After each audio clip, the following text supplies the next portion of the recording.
in such a fast-paced world, so it's important that we take a pause to focus on our well-being in between. August is National Wellness Month, and here to share her 3 steps to make self-care simple is wealth expert Shamina Taylor. Welcome, Shamina. Hi there, Desiree. Thanks for having me back again. Yeah, we're happy to have you back on, and I wanted to ask, why is it important that we make a point to focus on our self-care? Okay. There are 3 things that I have that I think they're amazing that you can start doing right now. The first thing is ditch the things and people that do not make you feel good. What is in your orbit is basically what's affecting you. So who and what is there is going to, either benefit you or make you feel a certain way. So now time to take toll.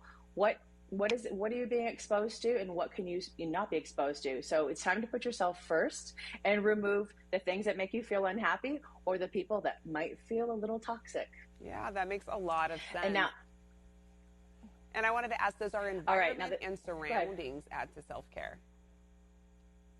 Absolutely, absolutely. Like the previous segment, you talked about Facebook. Maybe stop, having people scroll too much. Yeah. All right. Now, the second thing that you should do is allow yourself to rest during the day.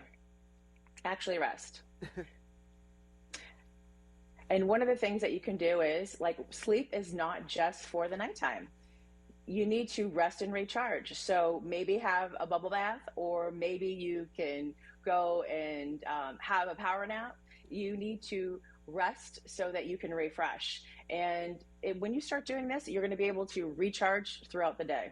I like that you mentioned actually resting, because I think, like you kind of mentioned a little bit earlier, when we go home and we're on our phones looking at social media, that's not fully taking a break. So actually taking the time to pause or take a nap is important. And what are some indicators we can look out for when it's time to take some time out?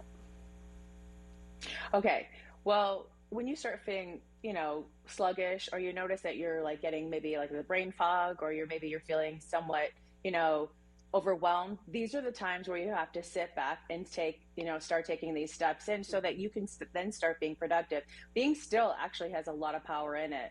The third thing that I would say is to get back to that kid-like energy where you feel like you have endless amounts of energy. You notice that kids, they can just jump all day long. It's because they are worry-free. They have no inhibitions holding them down, and they're just really enjoying life. So if you actually put yourself into that state, you're going to feel free, you're going to feel alive, and you're going to have this extra natural energy boost. So the 3 things that I would do is maybe go and maybe cook yourself your favorite meal, maybe get on the phone with your friend, or maybe have an impromptu dance party where you're just putting yourself back into a relaxed state of really enjoying life and feeling great. Yeah, I mean, I always got to have impromptu dance parties, so that sounds like a plus, and I like the idea of getting back into that kid-like energy. And is there an easy way to feel refreshed during the day? Well, during the day, for me, I actually stop, and I'll have moments where I just collect my thoughts and I just allow myself to refocus back into myself and my own energy. So when you start bringing things back to yourself, you will start feeling into a place of ease and calm. And when you're in an ease and calm place, you can be really powerful in what you do throughout the day.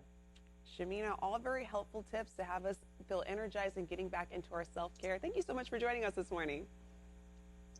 Thank you so much for having me. Yeah. Have a great day. You too. For more health and wellness tips, visit ShaminaTaylor.com.